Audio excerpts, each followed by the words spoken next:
regular Drews. Hello, everyone. Welcome to episode, I think this is 24, maybe? 24. An episode. Right. Welcome. Yeah. Secret in the Old Lace is what we're going to be talking about today. This one is Nancy Drew Mystery Story number 59. Yeah. This one was written in 1980, I believe, and I think it shows. Man, Yes. It shows.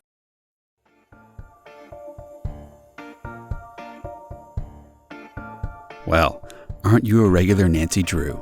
We sure hope so, and we hope you are too. Join us as we talk Nancy Drew cover to cover and click to click.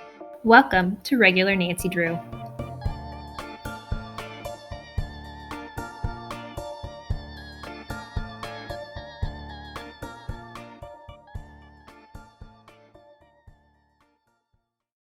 I was actually able to find out our author of this one. Ooh!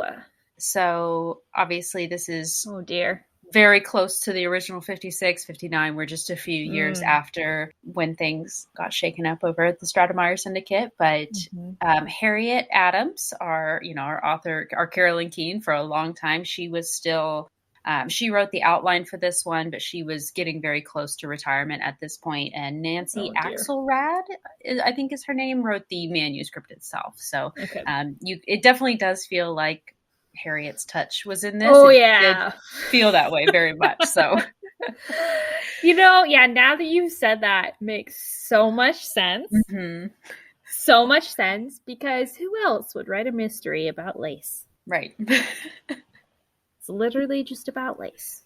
Yes. It's about lace. You get about a chapter alone just on the history and making of lace. Yep. And it's like, really, this is what we think the young people are going to be into? In 1980? Yeah. I'm trying to make a joke and I don't have anything. It's not funny or entertaining. I mean, I am so tired. Y'all, this book was the biggest snooze fest. I have never been more bored reading a Nancy Drew book than I was reading this one. I hate to say this, but it's so bad. It's so bad because it's so incomprehensible and not entertaining. And there are some books that are incomprehensible and entertaining, like Captive Witness, for example. Oh, yeah. What the hell was going on in that book? But hilarious. Right. Oh, yeah. In this book, it's like watching wallpaper get put up, or like watching somebody mow the yard. It's like, why am I sitting here spending this time? It's something to do. It did kind of drag a little bit. It also didn't make any sense to me. It didn't make any sense to me. Yeah. I mean, at the end, I guess I kind of get it, but it's just like, why? What was this about? So we'll have to talk about that. But in general, yeah, I didn't enjoy this one at all. The mystery itself was, it was just coincidence after coincidence. It didn't really make a lot of sense. I had some trouble following it, to be honest. To give it a little bit of credit, it did feel like a classic Nancy Drew story. We do have Bess, George, Hannah. We get Carson peppered throughout the book. Ned's in it. Not too much Ned. enough. Just enough Ned that we have something to analyze, and then he goes away and he's not in the rest of the book, which is good. Yeah. I cut him out of the summary because I was this is not important. It's not important. No. They just have some car trouble or not. Oh, no, wait. Trouble with the car, but yeah. Just kidding. I kept that part. I was thinking about the phone call. Yeah. Anyway. The phone call was just a fake out, but yeah. We do have secret passageways, hidden rooms, secret gardens. So all of that felt like a Nancy Drew mystery, classic story, but the mystery itself was so far removed from that it was a slow read, I'll be honest. It's so true. I mean, this book really is a masterclass in how to write a Nancy Drew book, a legit Nancy Drew book that includes all of the highlights of a normal Nancy Drew book without any of the positives. Right. Without anything interesting, anything exciting. We have a great Bess moment, which I appreciate. We do? Bess, like, single-handedly finds that hidden room in the attic. Right. All Bess's credit. Yeah. Nancy and George were down in the basement looking at, like, the wrong clue, and I mean, Bess figured it out. I for sure, agree that it was a great Bess moment, or that it was Bess single-handedly finding that room, but I don't necessarily agree that it was a great Bess moment. Okay. But that's fair. We'll talk about that too. Yes. What was I going to say? The one positive that I do have about this book is the illustrations are something. The cover illustration is beautiful, and the interior illustrations are the most, well, I wouldn't say they're beautiful. They're very good, technically good, but they're very interesting to look at and talk about. So I would love to do that too. Yes. But so the cover, you have the same cover that I do, I believe. Yes. Yeah. This is the, it's the Wanderer edition, I think. Is it Wanderer? Yeah, okay, Wanderer. I always get confused between Wanderer and Minstrel. But yes, it is the Wanderer edition. And we even get illustrated by Ruth Sanderson. Oh, nice. At the very front, big, bold. We know for sure who did it. And I looked this person up, and they're actually like pretty well lauded. Oh, wow. She does a lot of children's books illustrations. She's also done the Bobbsey Twins. She's done some of the Hardy Boys. Nice. Yeah. So very cool. Very interesting. So the cover is Nancy holding a lace cuff, looking at it. And in the background, we have what is presumably old-time Belgium, with Francois Lefebvre looking down at her as if from back in time, looking into the future. And it's all misty and foggy and a lot of blues and greens. It's very beautiful, with Nancy and Francois really standing out in bright colors. It's really nice. And Nancy's redheaded on the cover. Yes. Finally, a good depiction. I will say she looks very interesting. Like it's a very different, probably model that they used for this Nancy than you would normally kind of see. I wouldn't call her, like, the shape of her face doesn't seem like I would normally see Nancy on a cover, you know? And I don't know what it is. Maybe it's the haircut that's throwing me off. Maybe. I don't know. But overall, I really enjoy this cover. I think it's quite beautiful, especially with like the castle in the background on the hill. They do even have a scene in the book where Nancy sees this painting that's it's not a painting behind her, but the scene that's on the cover is in a painting in the story. It is? Hold on. Yeah. I'm confused now. Are you talking about the fountain, or are you talking about the one in the museum? The one in the museum. Okay, maybe I am just maybe I didn't pay enough close attention to what that painting actually looked like. Well, they described the painting in the museum, and it's like, it's Francois standing on a bridge. He's looking over it, and there's the black shadowy figure behind him, like looming over him. And wow, I didn't even see the black shadowy figure in the cover of this. That's crazy. Okay. A Grim Reaper type hooded thing looming over him, and it just looked like a hill to me or something in the background. I didn't even notice that. That's nice. That's cool. Okay. To be fair, I didn't notice it until I was reading it in the story, and I was like, wait, and I flipped to the front, and I was like, yeah, that's the painting. Wow. Yeah, now once you see it, you can't unsee it. Yeah. Very cool. Way to go, Ruth Sanderson. Great. I will say, too, that I feel like the depictions inside the book of Nancy, Bess, and George are way more accurate and believable than a lot of the other illustrations that we see of them in other books. Like, in these, they actually look like different people. Yeah, it's not the same. It's not just the same girl copy-pasted in a different outfit. Right. Yeah. Okay, so 3 words. Lace, obviously. Lace, Belgium. story contest. I don't know. Yeah, I guess. Word. I guess stories, I guess we could say. Yeah. Belgium lace stories. That's what this is. The Belgium lace story. Mm-hmm. Okay. Yeah. Should we get started on our summary then? Let's do it. I just want to throw out a warning that I had a hard time with this one. I had a hard time following this book, so I'm worried that maybe came through in That's the summary.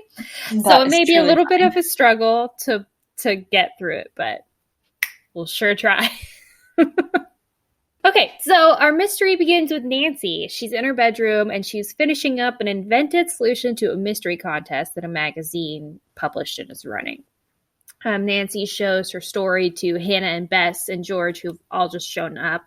She says that the mystery is published by the magazine begins with this man from Brussels named Francois Lefebvre. Back in the 19th century, he received a mysterious pair of lace cuffs and then disappeared without a trace, along with a very large sum of money. But in the fireplace of his bedroom, servants found burned fragments of letters, and one in flowery handwriting said, "Turn your face to the lace of the cuffs secret, ... And then on another shred of paper was the word Mary. And so Nancy came up with the ending to this story based on those clues, basically. This was already my first point of confusion. Was this supposed to be a real story? Because the magazine's running this contest to see who can write the ending to this mystery. I thought it was just a fake, made-up scenario, and they were trying to see who was the most creative. I didn't realize that it was supposed to be a real thing that actually happened. I thought these were fictional characters, and okay. I figured it out later on. It just was a lot. It took me a long time to realize that too. I was confused until Nancy started talking about real people. Mm-hmm. And I was like, okay, so this is real. It's real. It's also confusing because they don't give us any real details. We don't know the name of the magazine. We don't know don't we? It's something not stupid. until later. Oh, and so it's just a magazine contest. I'm like, okay, so is this important or is it not important? And we don't know what the prize is really, or we don't know why Nancy's entering. Right. It's very strange. But anyway, knowing that Nancy's a writer. Yeah, sure, cool, great. Sorry, I interrupted your summary. No, you're good. It's so silly, and I just don't care about it. I'm just why? But anyway, so then Beth shares a letter with Nancy from her mother's old college friend, Madame Chambray. And here we go. We get another Madame in a story. Another Madame. And why? With all the French ladies? I don't know. But she's currently living in Belgium. What a coincidence, Kori. Right. That Beth just happens to get a letter from a woman living in Belgium while Nancy is writing a story about someone in Belgium. Mm-hmm. I wonder where we're going to end up in this story. I know. But apparently, Madame Chambray just found a valuable antique cross in her house and is trying to find its owner. Apparently, it's not the former owner of the house. But as they're talking about all of this, they hear glass shattering, and a painter who was working on painting the Drew's windows, outside, falls to the ground. So they rush downstairs. Probably, not the windows. I think the shutters. I think it's window shutters. Yeah, gotcha. Or the trim potentially on the windows. Oh, okay. They specifically said the windows. So no, they're not painting the glass on the window. They're painting something around the window. It's very dark in the Drew home. So they rush outside to try to see if he's okay, if he's injured. But as soon as they hurry over to him, he jumps up, runs over to his car and takes off. Mm-hmm. Really weird. So Nancy investigates a little bit and realizes that though it seems as though he definitely fell, he didn't have the paint can with him while he was up. Otherwise the paint can would also be splattered on the ground, but it's not. Mm-hmm. So what was he doing up there by Nancy's window without paint? Was he eavesdropping? So the window smashed or whatever when he fell. So they call the owner of the paint company. He comes to look at the damage that was caused. And he tells her that the painter returned the paint truck to him and quit on the spot. And when he asked him why he was quitting, he said he was going treasure hunting. He tells them that his name was Matey Johnson. Who, like, I won't go too much into it, but apparently he was a former sailor. And we can only presume that that's why his name is Matey. Obviously. Like, because he was given the name Matey at birth, he had to become a sailor. Like, there was just no other option for him. I love that it's not even his nickname. Like, Matey is supposed to be his real name, right? Yeah, not a nickname. Matey Johnson. What? Okay. Oh, goodness. So Nancy decides, for some reason, that obviously this man was at her window because he was spying on her while she was telling Bess and George the ending that she'd come up with to this magazine story. And he is going to, like, try to steal her story from the magazine. So Nancy decides to hide her story away in a closet, and Bess and George decide to go to lunch. While they're at lunch, Nancy tells Bess and George a little bit more about her solution to the mystery. She says that in her story, she wrote that she thinks that Francois fled Brussels out of fear of marrying someone that he did not love, changed his name and his appearance, and moved to Brugge to study under a famous painter that he's a fan of. Bess says that they need to go to Belgium so that they can investigate Madame Chambray's cross. Oh, yeah. Bess is, like, absolutely obsessed with this idea of this romantic love story between these people way back in history. So she says that they should go to Belgium because they need to investigate Madame Chambray's cross anyway. And when they're there, they can walk down the same cobblestones that Francois did when he was living there. And then after lunch, Nancy decides that she needs to go home so that she can mail her manuscript to the magazine. And suddenly they notice a man is letting air out of Nancy's tires, and he looks like Matey Johnson. So they kind of rush over there, but he takes off and gets away. And Nancy, of course, worries that he's going to go back to her house and steal her manuscript. So she is airing back up her tire. And as she's doing that, Chief McGinnis happens to drive by. Oh, another my gosh. Special appearance. Love it. Crazy random happenstance. Chief McGinnis. But so she leaves George and Bess with her car to finish fixing the tire, and the chief takes her back to her house. They see that at her house, the ladder has been propped up again by her window, and so Nancy rushes inside, and she finds not her manuscript, but the letter that Bess had shown her from Madame Chambray is missing. Her manuscript is still there and safe, but the letter is gone. So then she just goes to mail her manuscript and stops by the paint shop to get Matey's address because she wants to, I guess, go track him down. He's apparently been living with his friend Andre Berger, but when they stop by it seems as though they have moved out. So he is missing. Mm-hmm. At home that night, this is such a weird part of the story. They're all weird parts of the story, but that night she gets like worried that her priority mail isn't going to make it to the magazine in time because apparently there's like a transit strike in New York going on, and I don't know how that would affect the postal service, but sorry, anyway. But she also worries that like it's going to get intercepted. She's very paranoid about this manuscript, which I guess in retrospect she should be. But like, how does is Nancy psychic? Why is Nancy having these feelings? But anyway, so she decides to mail a second copy to Aunt Eloise so Aunt Eloise can hand deliver it. I don't know. Maybe it's just absurdity of this. Maybe it's just an excuse to get Aunt Eloise into the story. I don't know.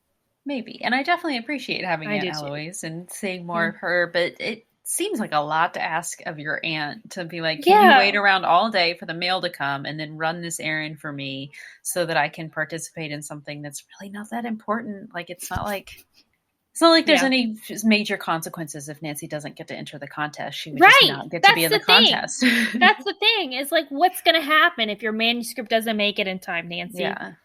You don't need any prize money, Nancy. You can just fly to Belgium on a whim. You don't need to win a magazine contest. I'm sorry. She even did say that if she won, she planned to donate all of her winnings to charity.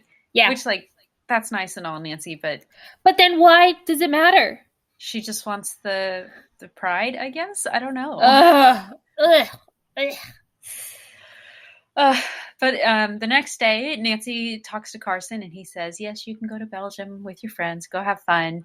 And then she gets a call from Aunt Eloise, and she tells her that she did hand deliver her manuscript to the editor, so it's all good. They did receive it. But actually, on her way to deliver it, when she got to the office, some random man came up to her and was like, is that Nancy Drew's manuscript? I can take it for you. I'll take it to the editor. And Aunt Eloise was like, no, I don't think so. I'd rather just hand deliver this to the editor myself so that I know that it got there. So thank you, Aunt Eloise. Looking out for Nancy, even though this is probably a huge hassle for you to travel all the way across New York when it sounds like the public transport is not running at the time, but whatever. Okay, so she goes home, and later that evening, she's trying to go to sleep, and she hears like some strange like snipping sound, like someone's trying to cut at something outside, and she sits up in bed, looks around, and realizes that someone is cutting the screen on her bedroom window, trying to break into the house. Terrifying. So scary. Is terrifying. This is the scariest thing to happen in the whole book. Something you see on Oprah, like oh, someone cutting cutting the screen to your window to get into your bedroom. Ugh. Okay, but then what does Nancy do? Let's talk about this a little bit, because this is fucking crazy. I'm sorry. This is insanity. What does she do? One, she thinks to herself, maybe I should close the window so he can't get in. She thinks that, but then what does she do? She decides, no, I don't want to do that because I don't want him to escape. She also doesn't call the police yet. She does eventually. But what she does is she runs into Carson's room and tells him about the intruder. And then they run back into Nancy's room. The thief has, I guess, made it inside by this point, or thief, quote unquote thief. We don't know why he's there. He could be a rapist. We don't know. And Carson tackles him. And then Nancy calls the police while Carson has him pinned. But what the hell? Okay, so first, let's just unpack this just for a second. So I get Nancy doesn't want to call the police. That's Nancy's standard operating procedure. Sure. I get it. She won't even try to prevent this unknown man from entering her bedroom at night? Right. Are we serious? Are we serious? Is it more right important now? to catch him than to be sure that you're safe first? He could be coming to kill you, Nancy. He's probably a murderer. You should assume that. Probably a murderer. Shut your freaking window. Ugh. Anyway. Maybe she didn't want to get too close to the window because he could have tried to grab her or something through the hole in the screen. But then also, it's crazy to me that when she gets up and she runs out of the room, at that point, the person trying to get in doesn't decide to be oh, she woke up, I can't sneak in anymore, or she's going to go call someone or alert someone. I should leave. Right. Instead, they decide to come into the house. Why? Yeah. Ugh, sorry, this bothers me so much. I think the reason why I get so uppity about scenes like this, or lots of scenes in Nancy Drew books where it's the criminality doesn't make sense, right, is because this is supposed to be a mystery story, right? This is supposed to be about crime. And if the very essence of the story, which is crime, doesn't make sense in the book, then what the heck are we here for? You know what I mean? What? We're just here for Hannah and Aunt Eloise. That's it. Anyway. Okay. So the police come, and of course the thief is Matey Johnson. He was there, I guess, trying to get her manuscript still or something, but he won't say anything to the police. So the police arrest him and take him away. And Nancy is, of course, relieved that he's in custody, but she's still worried that he may have told his friend and roommate, Andre, about the letter already. And the next night, because we just move so quickly and do things so sillily in these books, it doesn't make any sense. Why are we not spending more time on the person who just tried to get into your bedroom and potentially attack you, Nancy. Mm-hmm. Nancy, Bess, and George decide to go with Ned, Dave, and Bert to a show and dance to benefit disabled children. Because we have to know and understand that these are the best people that just are in existence. They're just morally superior to anybody else.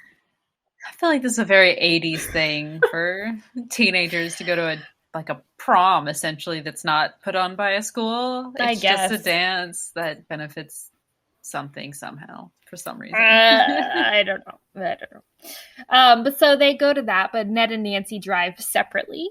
And so the others arrive at the show before they do, and they wait for them. But Ned and Nancy don't show up.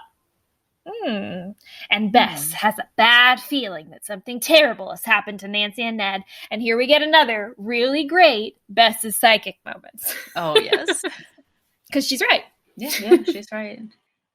So the book kind of flashes back to Nancy and Ned's point of view from the time that they were leaving the house. They realize that they are being followed on their way to the theater, and they try to lose the car that's trailing them. They end up hitting a roadblock, and the car catches up to them, and 4 teenage hoodlums, as they say, quote unquote, jump out of the other car and run up to Ned and Nancy, open the car doors, and pull them out of the car. They start attacking Ned. I know, it's awful. They start beating up Ned, essentially, and Nancy's able to kind of get out of one of the guys' grasps and run away and run for help. And once Nancy is gone, they decide to, all 4 of them, jump Ned. And Ned asks them, what do you want? And they're like, obviously, we're here to steal car parts from you. We're going to disassemble your car. So they start doing that. They start taking the car apart. And while they're busy doing that, Ned is able to overpower one of them and drag him over to the bridge and threaten to push him over into the water if he doesn't tell his friends to stop what they're doing. At this point, sirens sound in the distance. Nancy was able to get some help, and she arrives with the police. Ned asked the 4 guys why they're doing this, why they targeted them, and they said that their friend Sam Johnson made them do it. Nancy gets the police to arrest the 4 guys, and one of the guys says that they hate Nancy, which is just seething with fury, talking to Nancy, telling her that he hates her. Nancy's just like, who are you? I've never even seen you before. I don't know you. But Nancy does realize that Sam Johnson must be Mady Johnson's brother, obviously. But at this point, they do, get their stuff back together and get over to the dance to meet up with the rest of them. Yeah, and then that's pretty much it. They go to the dance, and then the next day they are ready. Nancy, Bess, and George are ready to go to Belgium. They get on their flight. They have a layover in New York. Perfect. We get to stop and see Aunt Eloise anyway. And Aunt Eloise says that the editor of the magazine actually called her and asked to meet with Nancy. Apparently there's some serious charge that's been brought against her. So the next morning, because I guess this layover is a long layover, they're able to stay with Aunt Eloise. The next morning, they go to the magazine office to see what this is all about. And at the office, Mr. Miller, this was confusing to me too. I don't really understand a lot of this, so I'm just going to do my best to explain it. I don't know if he is the editor or if he is one of the editors. I didn't know there were usually multiple editors to a magazine. Yeah, me neither. But maybe that's what we're supposed to understand. I don't know. This guy, Mr. Miller, who works at the magazine, accuses Nancy of plagiarizing her story, saying that they received a very similar story from another entrant. And Nancy, super peeved, explains kind of the circumstances and that Mady broke into her house and everything, and shows him the receipt from the post office for whoever picked up her entry. It's signed by someone at the office, supposedly. And the editor looks at it and realizes that the signature is actually not from someone at the office. So he promises to try to figure out what happened, but he still can't enter Nancy's manuscript into the contest unless things become clearer. Mm-hmm. They, Bess and George, who are there too with Nancy, are super indignant about this. They're like, what are you talking about? Nancy is like this wonderful detective and would never do something like this. I can't believe you're accusing her of being a plagiarist. You know, she was going to donate all of her winnings to a very worthy charity. You're denying her this chance, blah, blah, blah, blah, blah, blah. It's excessive. It's just such like a white woman thing to do. But they can't do anything about it, and so they go to Belgium. And at the airport in Brussels, the girls are retrieving their luggage, and Nancy sees her luggage coming down the conveyor belt. But what happens? Someone steals it. Of course, somebody steals the luggage. That's another trope we need to add. We need a list of Nancy's skills and a list of Nancy Drew tropes. Because stolen luggage, ruined dresses, threatening notes, secret passageways are all going on the list. Midnight intruders. Yep. Right. And so the thing is like, okay. so little happens in between, like why they stay in Brussels overnight is just absolutely irrelevant. So literally I only have like one bullet point for the next chapter. So I'll just read it. Go ahead. So someone steals Nancy's luggage. So they go to Brugge and they get to Madame Chambray's home and they talk to her about the mysterious cross. And she tells Nancy that she's put an ad in the newspaper about it and mentioned Nancy Drew, the famous detective who would be visiting to look into it. So hilarious. Okay, I know we don't want to get too much into commentary, and please do. I have a lot already so far anyway, but why would you put an ad in the newspaper saying, I found this super valuable diamond cross in my home. If it's yours, contact me. I mean, okay. Why?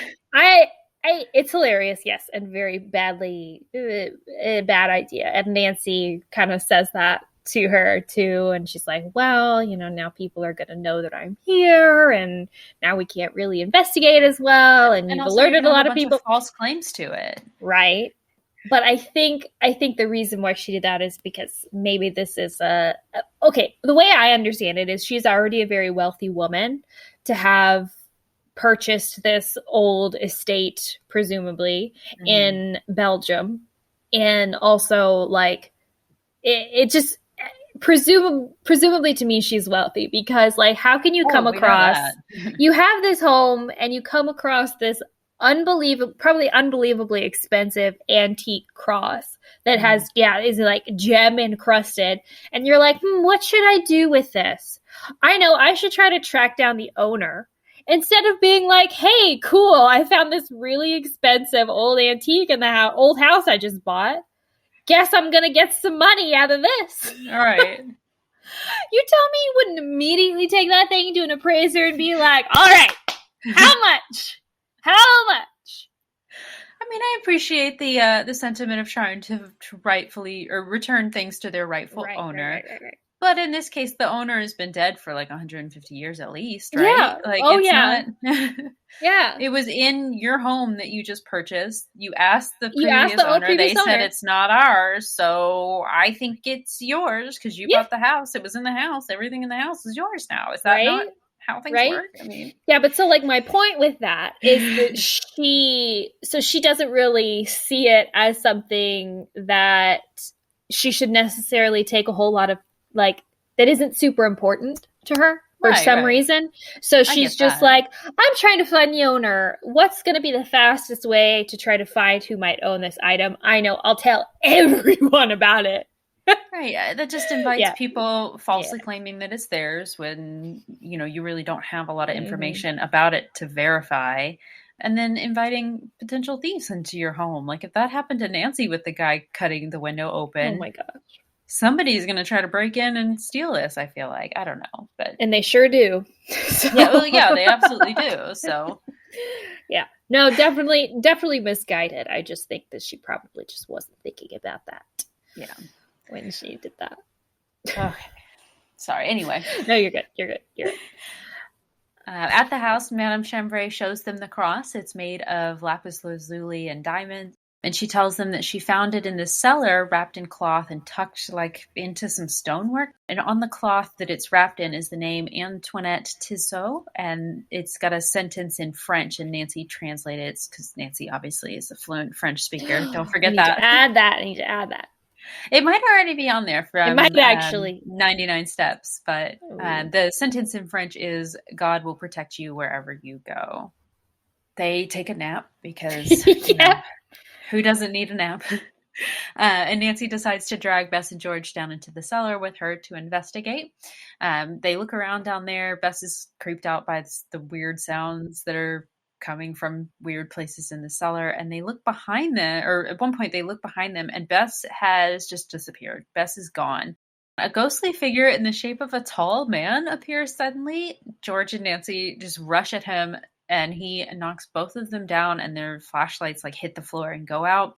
Once they're able to find their flashlights, because they have to kind of feel around in the dark, they get the flashlights back on, and he is gone. Bess is nowhere to be found. Eventually they do hear a muffled noise from under the stairs, and they find a door there. They open it. Bess is inside. She's bound and gagged, and she says that a man dressed as a ghost came out of there, grabbed her, pulled her in there, and tied her up. Okay.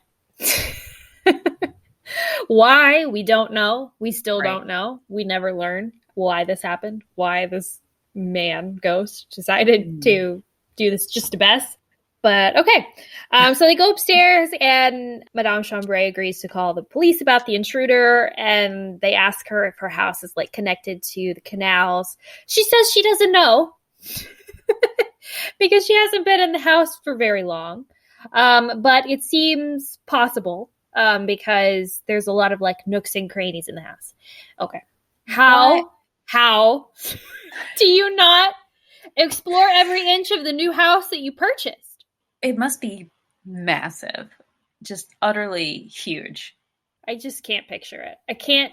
If I had, by some amazing luck, or I win the lottery and I'm able to purchase some beautiful grand estate with multiple rooms, the first thing I'm doing is walking through every room looking for secret passageways. Now I know this, and not everybody is Nancy Drew. Not everybody would do that, but I would at least know all of the rooms that exist in this new place that I have purchased. You would at least know if your house connects to the canals, like the underground canals. That is a pretty significant landmark, I guess. I don't know. You would know if that's. You would hear it, I would think. Yeah, you would know. You would know. Anyway. I just moved in. I haven't had time to go downstairs yet. Yeah, right. Okay. But Nancy is like, say no more. I'm going to find your secret passageways. And so she and George go back into the basement. But so when they're down there, they, of course, find a door that doesn't seem like a secret passageway, but just a door that nobody knew was there. Whatever. And it leads to a tunnel that's filled with shallow water. And apparently they think someone could have waded through this easily to get into the house, right? I'm so confused about the setup here and how... Because they're in the basement. Yeah. So that makes me think we're below water level. Mm. If the canals are like the first floor, ground floor level, right? Mm. Yeah. So is this some sort of like lock system where you can access the canals? Like, does it drain somehow if it's like ankle deep with water and they can wade through? That's a great question. I don't know a whole lot about the setup of this city, right? Mm-hmm. But I do remember specifically they took a boat to get to this house. Mm-hmm. And unless they had to then like walk up a hill, which possibly, I guess. Yeah, it doesn't. Maybe it's like on the side of a hill somehow. Maybe. Yeah, it's weird. Yeah, so maybe one house is like, or one side of the house is like technically underground because it's on the side of the hill, but this side it just goes out into the canal somehow. But I don't know. It's weird. That is very weird. They do have a long ordeal thing where they go through the history of canal building in Brussels. Oh, they do? I must have skipped that part. Like many pages on the histories and constructions of canals. My gosh. Later on in the day, Madame Chambray has organized for some of her friends to come over for a special dinner where they can meet Nancy, Bess, and George. So the three of them go upstairs to start getting ready for dinner. Then the guests arrive. We meet Professor Philip Permeke. No clue. He is actually an expert on the history of Brugge. He also brings his daughter Hilda and then one of her friends from school whose name is Joseph Stolk. During the dinner, they're, talking about what brought them here. Nancy brings up this story of Francois Lefebvre, and Madame Chambray looks absolutely shocked because apparently she found a will in the house. And we learned that this was actually his house previously. So what a coincidence, I Kori. know. Just the serendipity of this whole mystery. Nancy is immediately like, oh my gosh, please, can I see this will? And Madame Chambray is like, yeah, of course, it's in my desk upstairs, but I lost the key. So effectively, no, you can't see it. That's also so stupid. Such a stupid plot point, too, because literally she's just like, oh, no, I just lost it. I'll find it again later. And she does. She finds it like the next day and they're able to look at it later. Mm-hmm. Why? Why can't she just say, yeah, I'll bring it out for you tomorrow? Right. I don't know why we had to delay the reading of the will, but they do read the will. We learn that he left his fortune to his wife, but part of the will says that the location, or the part of the will that has the location of the treasure on it, because, by the way, there's a treasure that is just now being mentioned. And they don't say what it is either.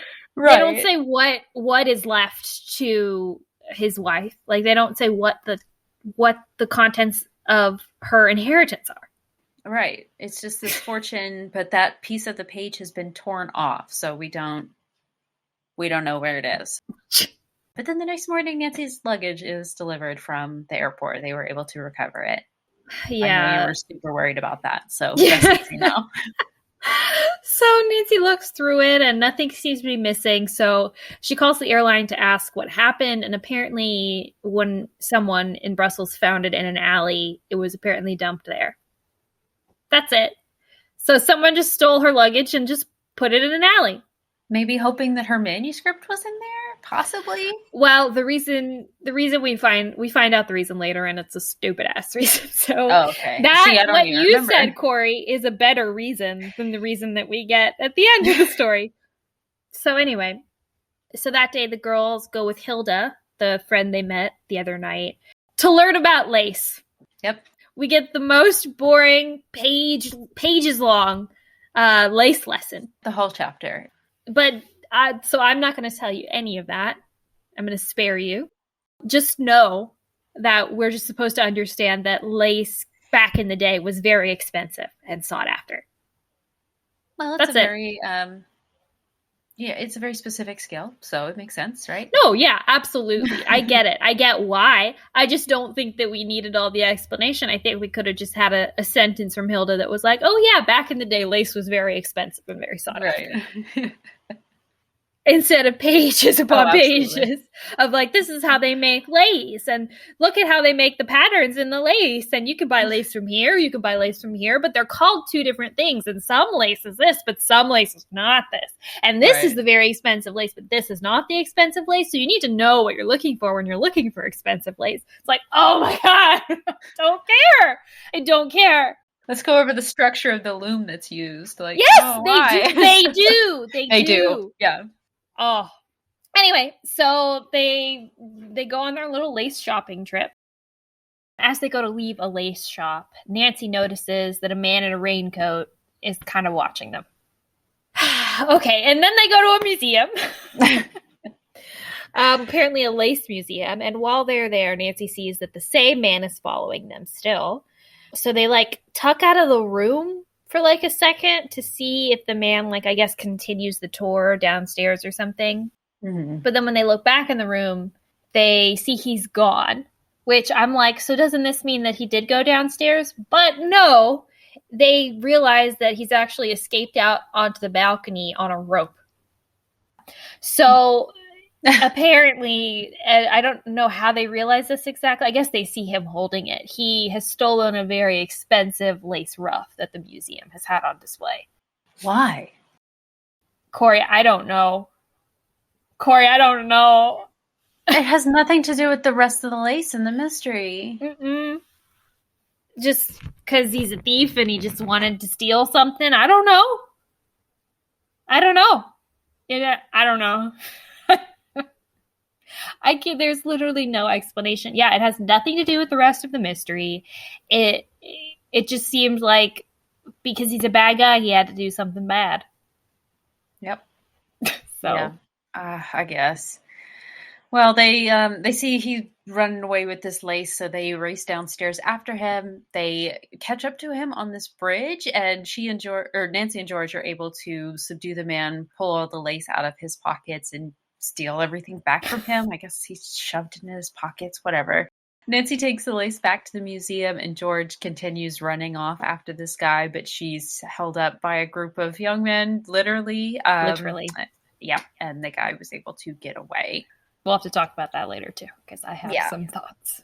Yeah, it was a lot. But then they go to an art museum. Can't let this stop our sightseeing tour, so... Nope. But when they're in the art museum, they happen upon a painting that happens to be the cover of our book here. So we see Francois Lefebvre. He's wearing his magnificent lace cuffs and his red coat that he was so known for doing, apparently, back in the day. And then Nancy pulls out her magnifying glass and zooms in on the cuffs to see if there's any clue, because she thinks that there must be some secret message embroidered into this lace, or made into the lace pattern. It's based on what the magazine said, which there was like a secret message in the cuffs. I don't know if I mentioned that before. There's supposed to be a secret message in the lace cuffs. So yeah, that's why. We don't know what it is, so Nancy tries to see if she can see what it is. Right. Can I just say, though, too, that, like, this picture isn't labeled as being Francois Lefebvre. Right. They just see this painting and assume that it's Francois Lefebvre. Doesn't someone confirm that for them? So, okay. I feel like someone tells them later on that, that is supposed to be him. So, yeah, No. Okay. They actually don't know who it is. So, let me find it. Okay. I'm just going to read this to you. Suddenly, an oil painting caught Nancy's eye. It was a striking portrait of a gallant young man with a mustache. He was wearing a red velvet jacket with a lace jabot, Jabot, I don't know, and cuffs. Look over here. This is just how I imagined Francois Lefebvre to look. Who is that behind him? You know, shadowy black robe or whatever. I wonder who the artist is. There's no name on the picture, only initials. And apparently the picture is La Cavalier. I can't speak French. It's okay. The Cavalier in the Black Ghost. And they asked the curator about it, and they're like, no, I don't know who sold this to the museum. I can't tell you.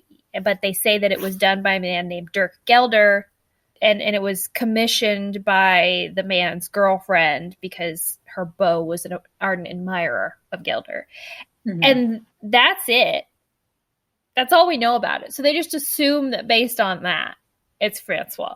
Because... Well, we also know that Francois did move to Brugge to kind of study after this painter. Yes. But that's all that I'm sorry, but like if this was a famous painter, I'm sure he had many other students and many other admirers that would want to be painted by him. This is also like the 1700s. Right. So I bet you every single highfalutin man in the 1700s wore lace cuffs. Right. Like, exactly. It seems highly,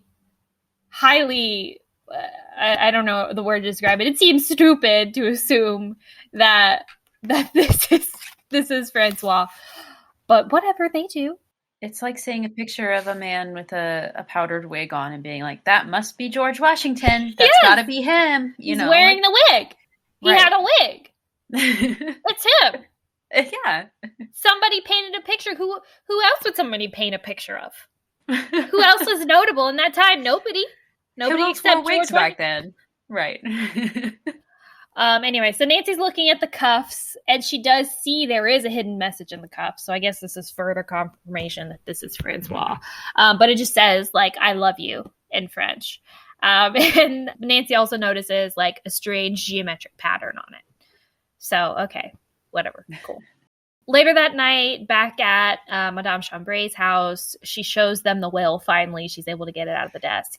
And they learn that Francois' wife was someone named Elaine Warrington. And Kori, what do you know? Elaine Warrington is actually a famous actress. Mm-hmm. Wasn't she a famous actress back in the day? So conveniently, so convenient. She should be very easy to find information on. Right. So they're going to look into that. But first, Kori, they have to go to dinner at Hilda's house. Mm-hmm. So at dinner, they're discussing the painting that they saw that day, and the professor, Hilda's father, knows that the woman who commissioned the painting was named Antoinette Tissot, and they all gasp in shock because this is the name that was embroidered on the cloth that was wrapped around the antique cross. So now we have a firm connection between the painting, who we assume is Francois Lefebvre, and the antique cross in the home that once was Francois Lefebvre's home, right? Okay. So I feel like Nancy's just figured it out so far, and she's just looking for more confirmation that it's really them. Right. Whatever. Yeah. So then they go watch this weird parade thing on boats. They don't explain what this is. We don't know, is it a holiday? Is this just something they do every night? Like, what's going on? But they're like boats going by in the canal that are all decorated, kind of like floats of a parade, I guess, some kind of procession. And on one of them is a man dressed as a ghost, like the man that was in the cellar. He's holding a package, and when it passes, he throws the package to Nancy, and Nancy opens it, and inside there's a toy dagger and a note that says, "Stop interfering or you will get this." This is the worst threat ever. I get a toy? I get one of those toy daggers that squeaks when you like put it in. Have you ever used one of those? They're so funny. Yeah, I see that. I just remember we used them. They were props for a play that we did in high school, the kind that retract into the hilt when you stab somebody. And they always made squeaking noises because they were so cheap. Because you could hear the springs inside. That like when you were stabbing someone, it made like the ee noise like in a horror movie. Sorry, that's a random aside. Also, how is she interfering? Other people are interfering with her. She's just on vacation in Bruges. Or Brugge.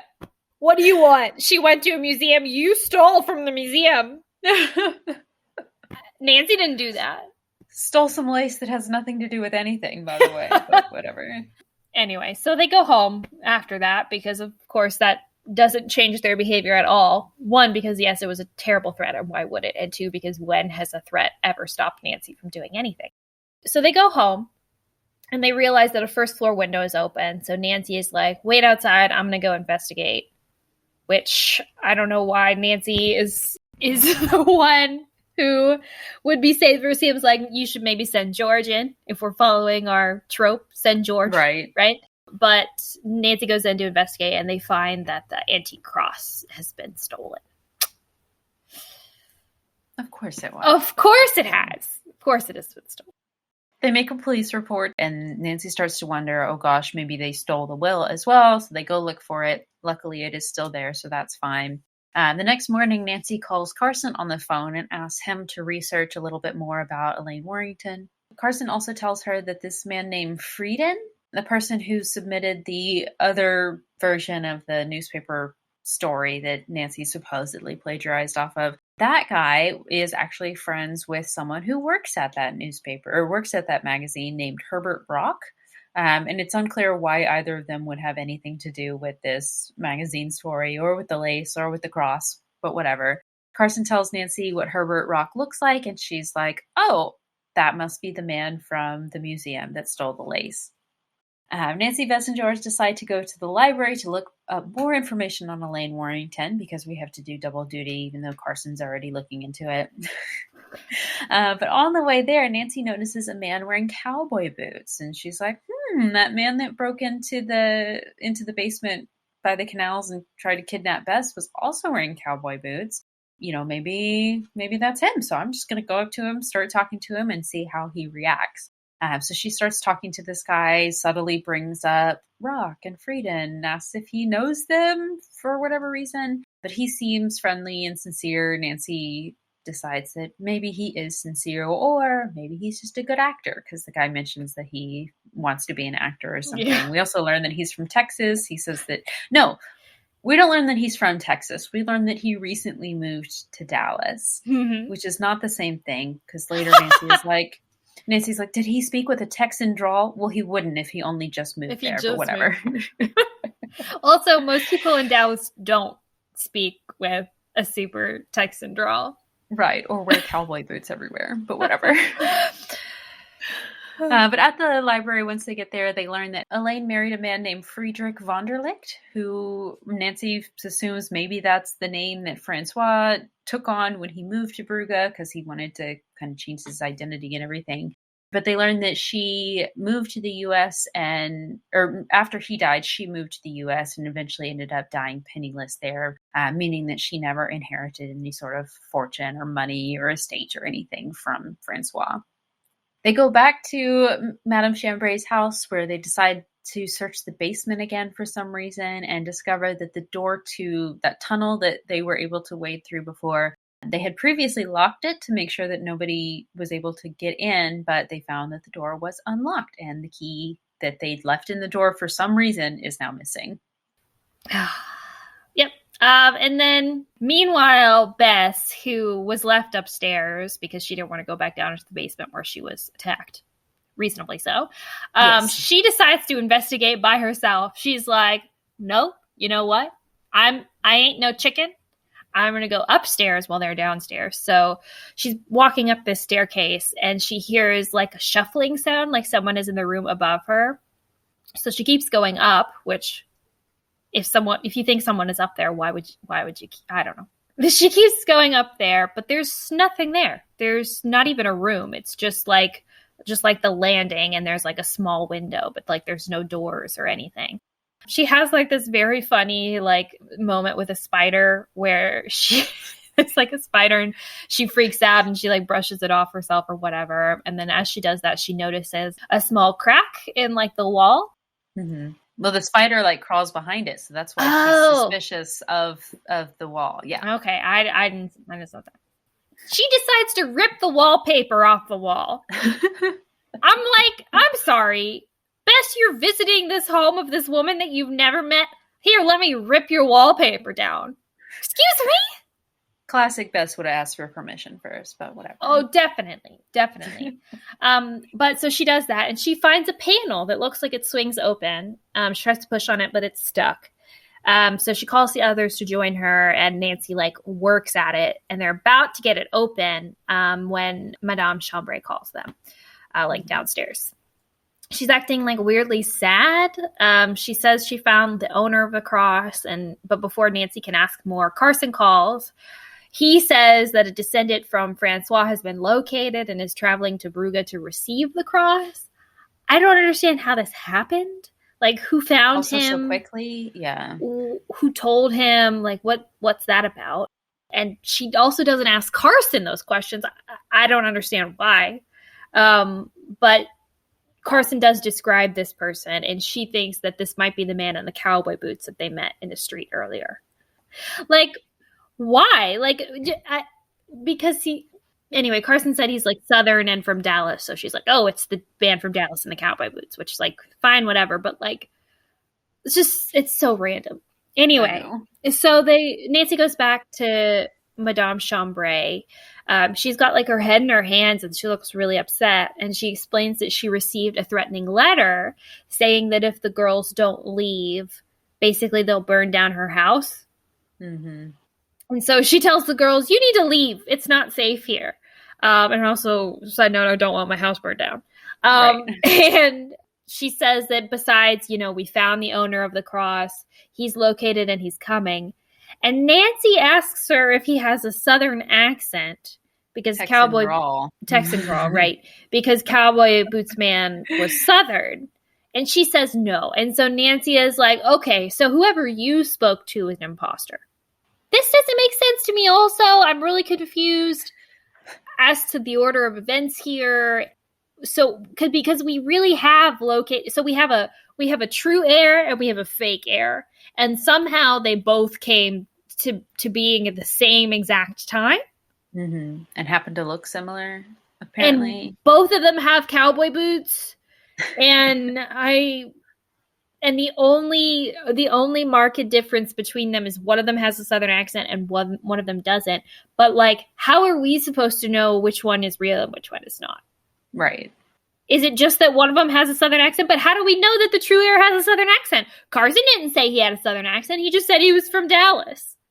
Well, Nancy talked to him and decided he was sincere after a brief conversation. So obviously that's the real heir. Okay. All right. Nancy is listening to Madame Chambray, and she says, all right, fine, we will leave if you really want us to, but please give us until tomorrow at least to investigate. If we still haven't found anything by then, we will leave. She agrees, and she also gives them permission to go back upstairs and open that panel in the attic. And they do get it open, and they find a big room behind it. It's full of a bunch of boxes and old furniture, a bunch of antique stuff, and they start looking through everything to see if they can find any clues there. They find a bunch of letters addressed to Francois, his personal journal, and his lace cuffs.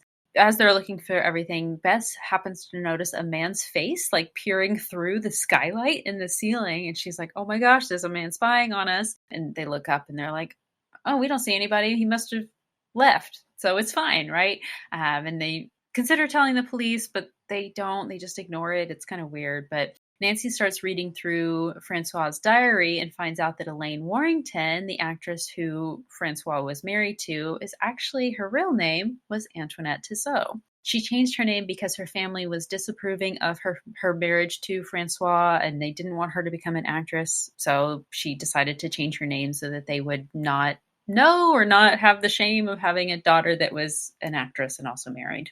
Whatever. But at the end of the diary, Nancy finds a description of a painting of a walled garden. But Nancy decides that this garden must be where this fortune or treasure must be. So she asks Madame Chambray, like, is there a garden anywhere around? Does this sound familiar to you? And she's like, yeah, there's a garden on the grounds here. Actually, let's go. So they go out there, and there's this big stone fountain in the middle of the garden, and they decide that it's under there. So they start moving it, and they dig under there. And then suddenly Nancy accidentally hits a water line with her shovel, and the water comes spurting out of the ground, sprays Nancy. Everything's all wet, and kind of like disrupts their plans to keep digging. Yeah. So Nancy like jumps back from the water, and as she like jumps back, she sees a man over the garden wall watching them. But obviously they have like this spewing pipe issue, and so Madame Chambray goes in to call the water department, which I didn't know there was a water department. I know there's a fire department. No, I mean water like the utility city services, right? You'd call the city, different. But yeah. Whatever. And a repairman, get this, Kori, makes it out to the house within 15 minutes of the phone call. Thankfully. In what universe does a repairman come to your house in 15 minutes flat? Right. He fixes the pipe, but he says the ground won't dry out until tomorrow, so the girls can't keep digging, I guess. I don't know why this is, but okay. So they decide to go look for the man who was watching them. They go around to the back of the house, and they see a man in a small boat in the canal. They, I guess, can tell that this is him from that far away, and they can't, but he's already like driving off, but they do see that the name of the boat is the White Flower. So they call the police and ask for the name of the man who owns this boat and his address. And the police just give it to them. I didn't know you could call the police like a phone directory and just have them tell you information about people, but apparently you can. That happens in Crocodile Island too, doesn't it? It's like, do they go to the Navy or something? Oh yeah, it's not the police. It's some like boat registry. Still. Whatever. Yeah, it's weird. Anyway. So they decide to go visit this man. His name is Theo Schlinger. That's not important, but that's his name. So they go over there, and he's not the man who they saw in the boat. And he explains that actually he regularly rents out his boat, and he rented it out today to a man called Berger. Great. Okay. So this is Andre Berger. he says that all he knows about this guy is that apparently he told him this is his last day in Brugge, and he's supposed to be flying back to New York tonight. So the girls are like, okay, it could be that Matey Johnson, did show Mrs. Marvin's letter to his roommate, Andre Berger, and Berger flew to Brugge and has been the one who's been following us and everything. Maybe he's the one who stole the cross and he thinks, that's enough treasure or whatever, and it's going to fly home. Or he lied and it's not actually his last day in Brugge. Right. Then they decide to go to a bookstore to get gifts for their boyfriends. Kori, they did call them their boyfriends this time. They did, yeah. Which is something we also have to talk a lot about later because I have some things to say. Yes. But because they think this is like the only chance they're going to have to get them gifts. Which because like they're supposed to leave tomorrow. But I guess, but like whatever. They go to get them gifts at this bookstore. And while they're there, Nancy spots Cowboy Hat Guy, who she thinks is Francois's great grandson. The heir, the real heir. How convenient. Yeah. Yeah. She goes over to him and asks, hey, is your name Cody Vaughn? Which is supposedly, did we get that from Carson? Where did that come from? Yeah, Carson. Yeah, Carson says that is his name. And the guy's like, yeah, that is my name. How did you know? And Nancy explains everything to him. Like, hey, we're staying at this house that we think belonged to your great grandparents. Will you come to the house to see it and help us look for this missing cross? And he agrees. So they go to the house and notice that they can see through the window Madame Chambray's there. And then there's also, it looks like there's a man there talking to her. So they decide to enter quietly so that they don't spook this other guy off. And they hear a noise from upstairs. But then she knows that Madame Chambray and the man are in the parlor. So she tells Bess and George, you go upstairs and look to see what's going on while I'm going to go introduce Cody Vaughn to Madame. They listen in on the conversation between Madame Chambray and this visitor and realizes that he is telling the story that Nancy wrote for the magazine contest. So at this point, she goes into the room and introduces Cody as Francois's descendant, and the visitor, who ends up being Mr. Rock, jumps up and flees. He runs out of the house. As he's leaving, the cross actually falls out of his pocket because he was stupid enough to bring it with him to claim to be the heir, whatever. But Nancy gets the cross at the expense of just letting him get away because she can either grab it or go after him. And they alert the authorities to be on the lookout for him, whatever. But meanwhile, Bess and George upstairs, they go up to the third floor, up to the hidden room in the attic, and they notice that the lace cuffs are missing. They assume that the intruder has already escaped through the skylight with cuffs because there's like a chair pulled up to under where the skylight is. But then the man appears. Bess shouts for help, and Nancy and Cody come up and help tackle the man and realize that this is Andre Berger.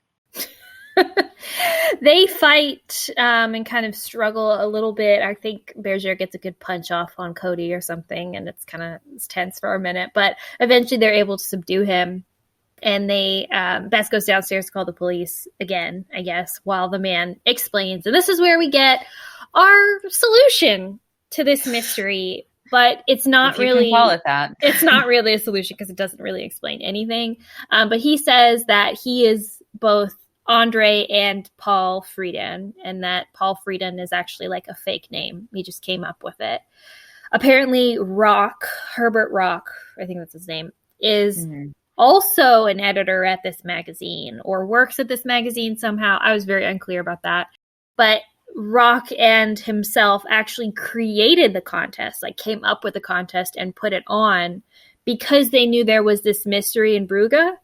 And so I don't understand why.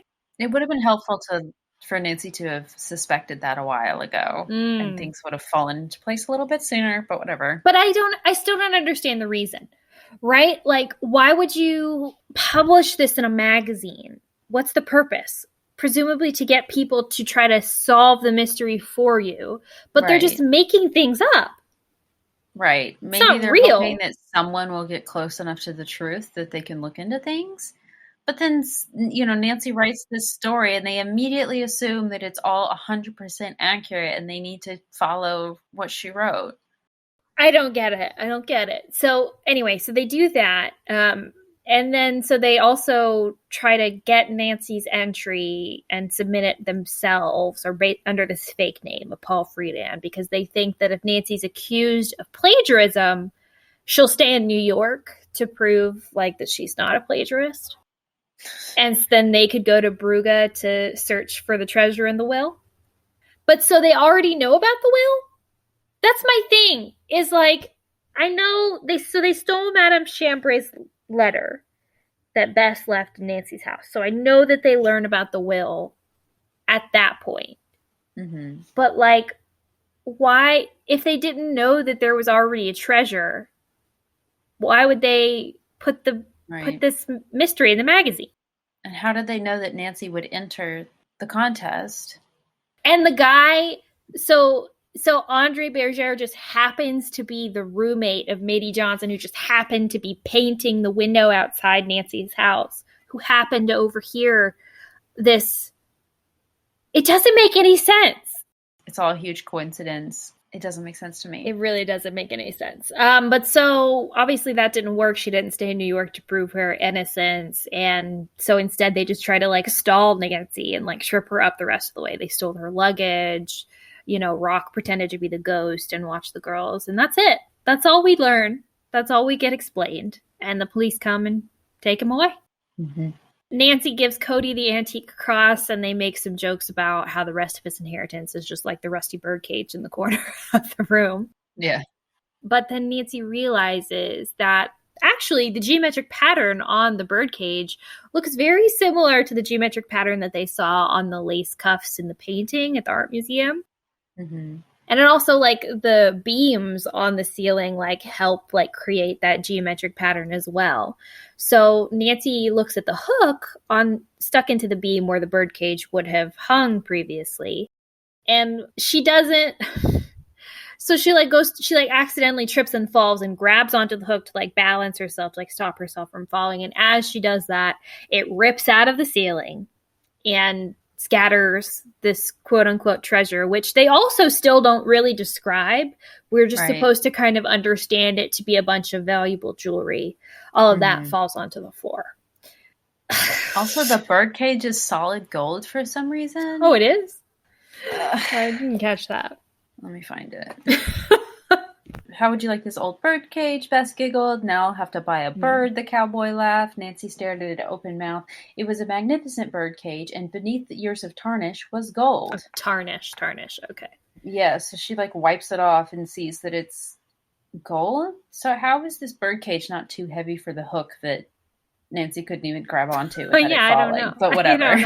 Well, it wasn't up there anymore. It was on the ground. Right, but originally it would have been very heavy. And if this beam is as hollow as it would need to be for all this jewelry to be inside, how did it ever hold it up?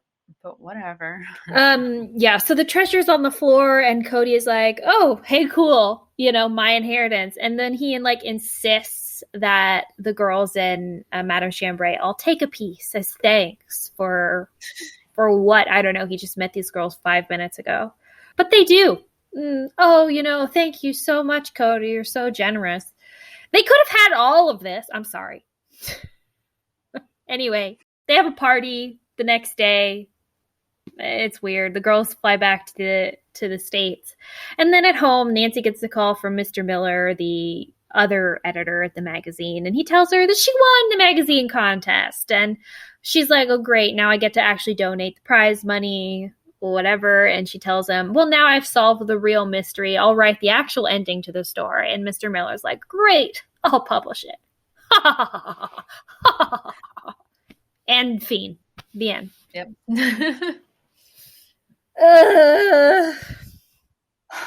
Where do we start? Well, we've talked about how incomprehensible it is. And I think hopefully after reading that summary, y'all should understand that as well.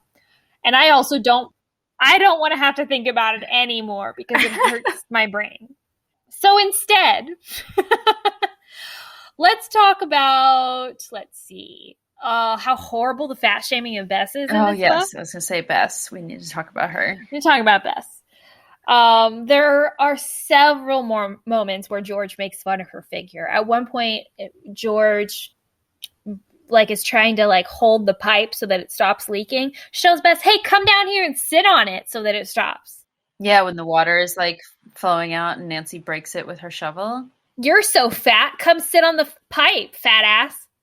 Like, she doesn't say that, but that's the tone. Yeah.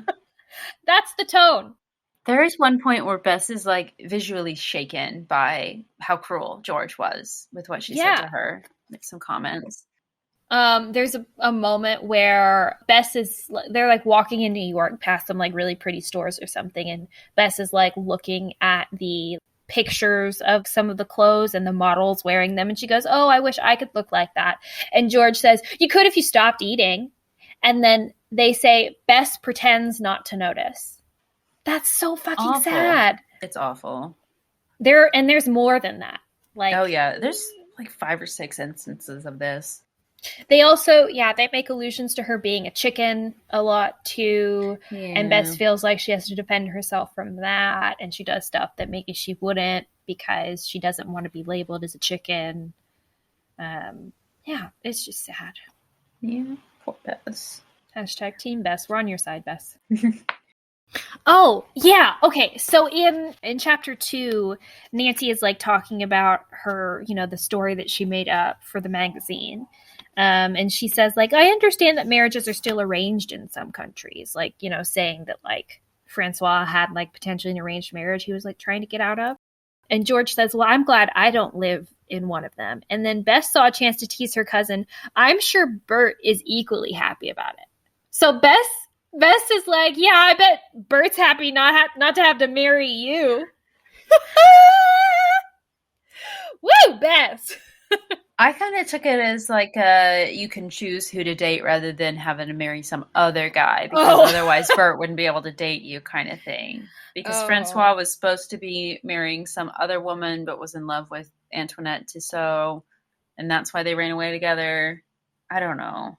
That's kind of how I took it, but I definitely see it that way as well. I read it like you'd have to marry Bert, and I bet Bert's happy he doesn't have to marry you. But that is also a fair reading.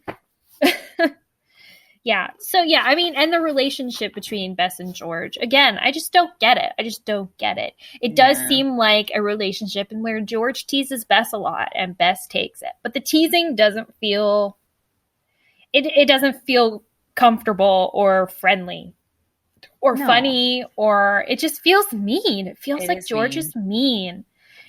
And I just don't know, is this just like we don't, like, this doesn't resonate with us because we live in, 2021, and we obviously see this stuff as being awful. Mm-hmm. Whereas in 1980, people would have been like, oh yeah, that's how me and my friends talk about each other, which is awful. And I'm glad we don't still do that. But like, would we feel less awful about this relationship if it was actually 1980? I don't know. I just don't like it. I don't know. Yeah.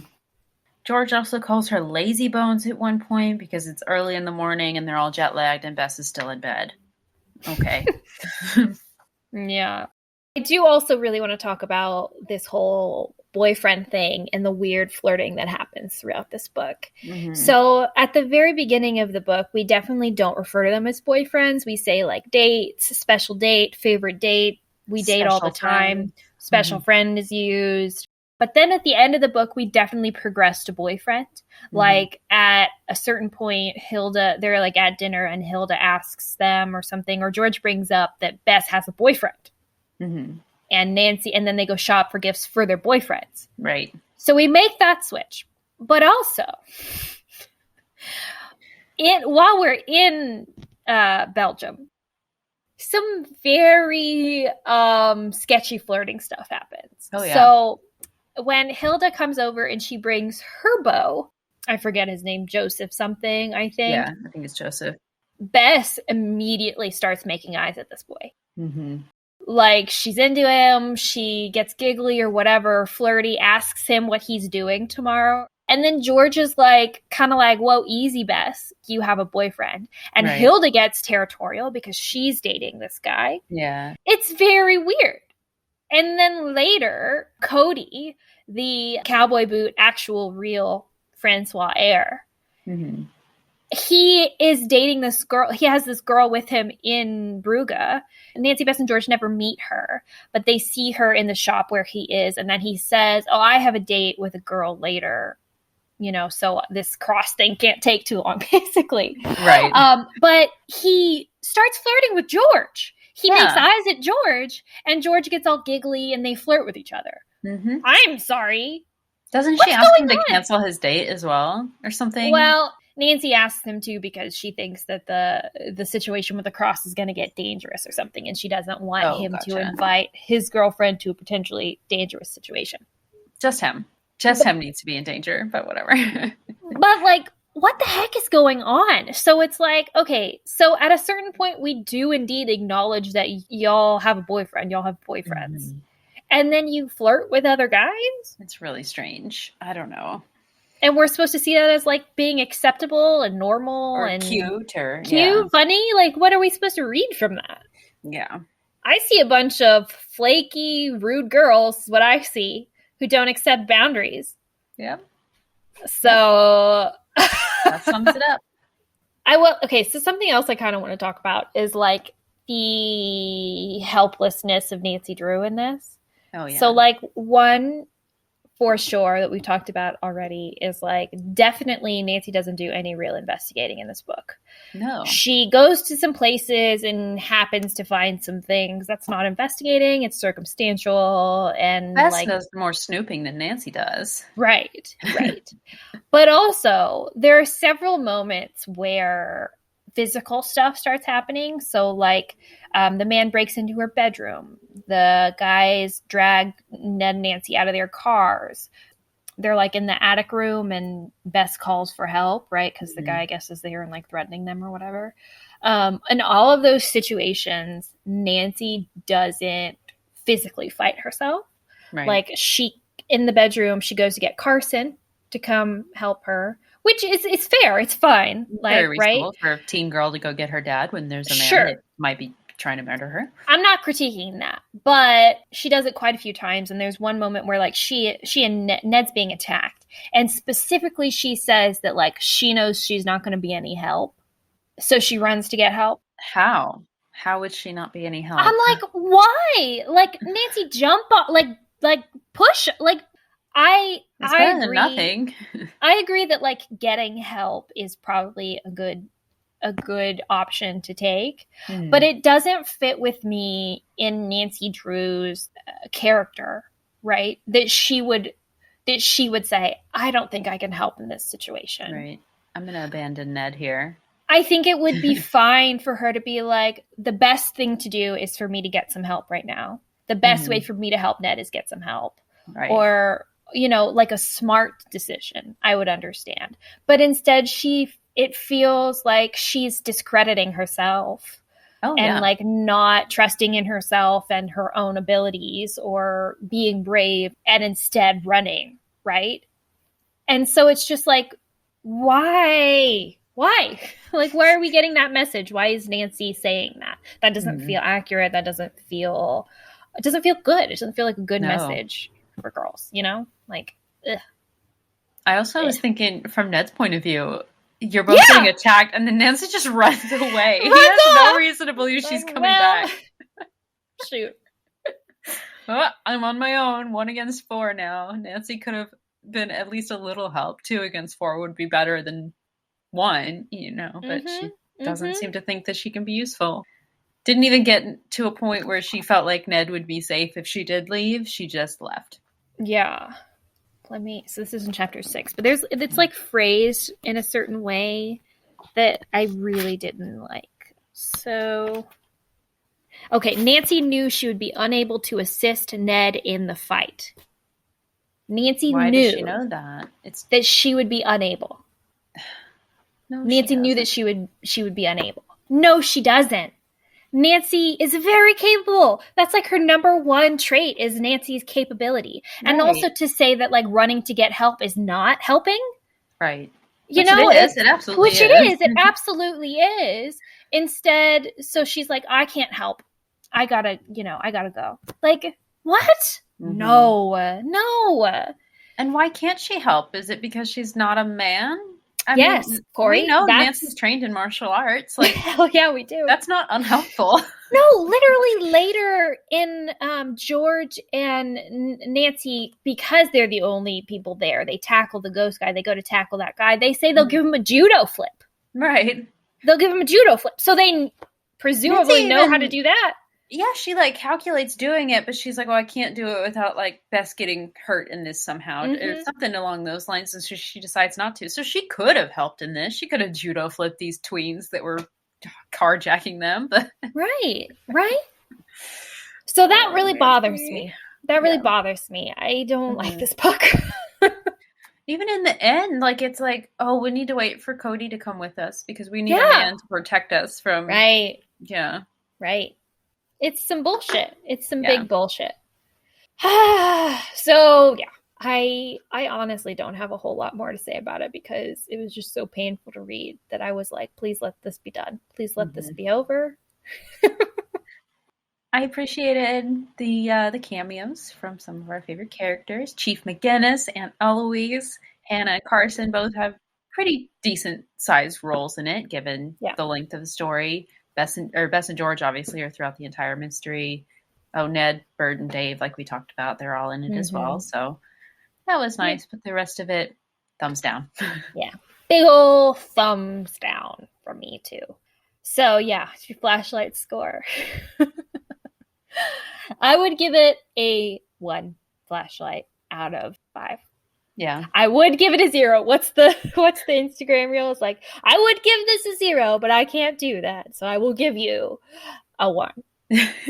I want to give it 2, but I feel like I should give it a 1. Yeah, so, we hope you enjoyed our critique of potentially our least favorite Nancy Drew book ever. Surely there's been a worse one than this. I mean, surely there is, but not one that I've read, I don't think. I think this is officially my least favorite Nancy Drew book ever. The magazine one with the files, Smile and Say Murder, that one was better. Great. Yeah, it was Kori, better. That was better. Even with all the Ned drama that was unnecessary. I would go so far to say that every single Nancy Drew file is better than this book. Oh, wow. Even having not read all of them, I would still say that. It's saying something, but it's not wrong. So, hopefully, let's move on. Let's move on to something better, bigger and better. Yes. Special episode number, what is this? We do. 25, right? 25. We've got special episode 25 coming up, and I am very excited about it because we are going to be watching, drumroll, the pilot episode for the Nancy Drew Hardy Boys mystery TV show from the 70s. Yay! Whoa. So that should be a nice change of pace, I think. Yes, I'm so excited. 1, because I'm sure it's 20 minutes long. Well, I don't know, actually. Oh, yeah, 45, maybe 45. I have no idea. It might be. We'll see. We will see. We will sure see. I have never seen it before.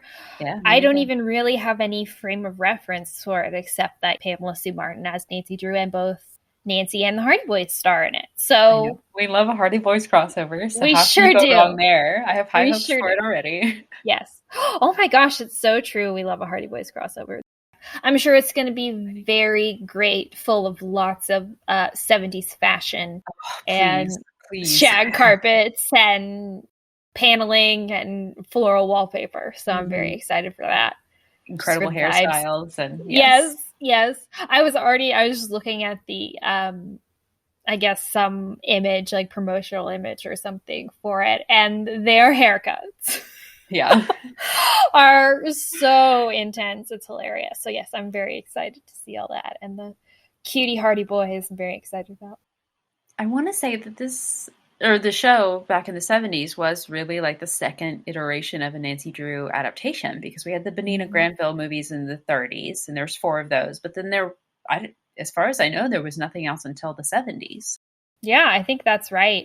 Yeah. So that's also a really big jump in time. And I presume that's because Harriet felt so burned by the movies that she didn't want to do it again.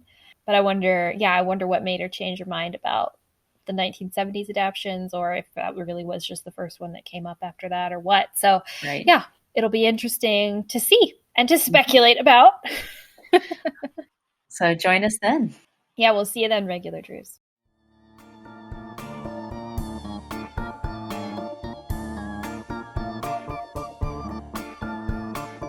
Thank you for listening to Regular Nancy Drew. Email us at regularnancydrew@gmail.com. If you like this episode, make sure to rate, review, and subscribe. You can also follow us on Instagram at Regular Nancy Drew and Twitter at RegularND. You can also support us on Patreon. Patrons at the $3 level vote on upcoming episode topics, and all patrons receive early access to each episode as well as weekly bonus content. And to all you regular Drews out there, thanks for listening.